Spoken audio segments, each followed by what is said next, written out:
بسم اللہ الرحمن الرحیم۔ شروع کرتا ہوں اللہ تعالیٰ کے نام کے ساتھ جو بڑا مہربان نہایت رحم کرنے والا ہے۔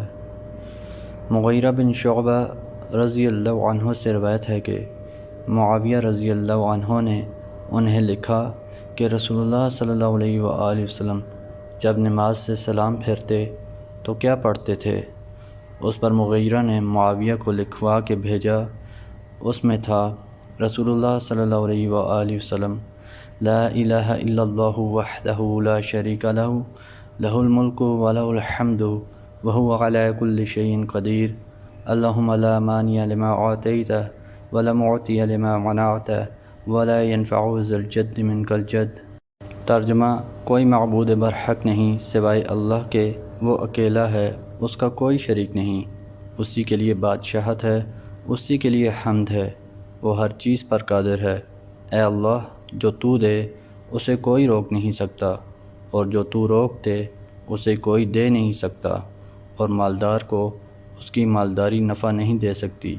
پڑھتے تھے۔ ابو الزبیر کہتے ہیں کہ میں نے عبداللہ بن زبیر رضی اللہ عنہما کو منبر پر کہتے سنا، نبی اکرم صلی اللہ علیہ وآلہ وسلم جب نماز سے فارغ ہوتے تو کہتے لا الہ الا اللہ وحدہ لا شریک لہ لہ الملک ولہ الحمد وہو علی کل شیء قدیر لا الہ الا اللہ مخلصین لہ الدین ولو کرہ الکافرون اہل النعمت والفضل والثناء الحسن لا الہ الا اللہ مخلصین لہ الدین ولو کرہ الکافرون۔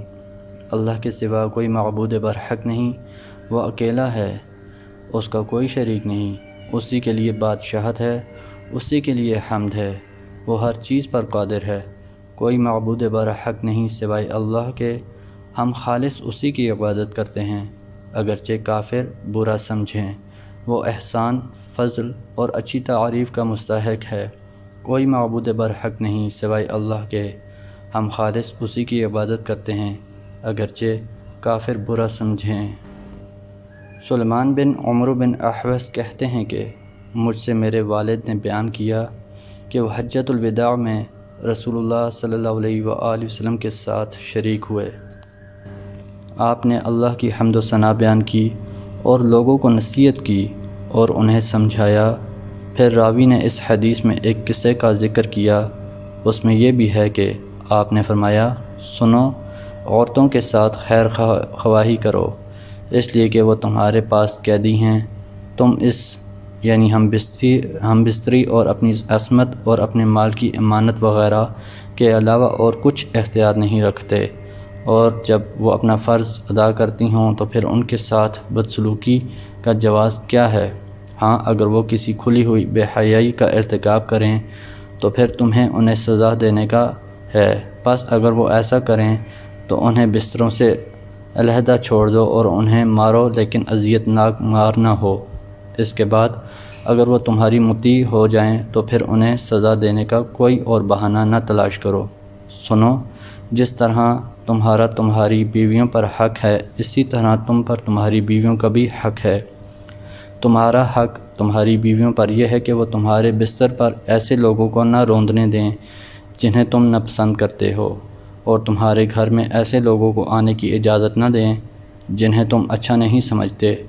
سنو، اور تم پر ان کا حق یہ ہے کہ تم ان کے لباس اور پہننے میں اچھا سلوک کرو۔ محترم دوستو، اللہ تعالیٰ سے دعا ہے اللہ تعالیٰ ہمیں ان حدیث پر عمل کرنے کی توفیق عطا فرمائیں، اللہ تعالیٰ ہمیں دونوں جہانوں میں کامیابیاں عطا فرمائیں، آمین یا رب العالمین۔ ویڈیو کو ثواب کی نیت سے زیادہ شیئر کریں۔ جزاکم اللہ خیرا کثیرا، والسلام علیکم ورحمۃ اللہ وبرکاتہ۔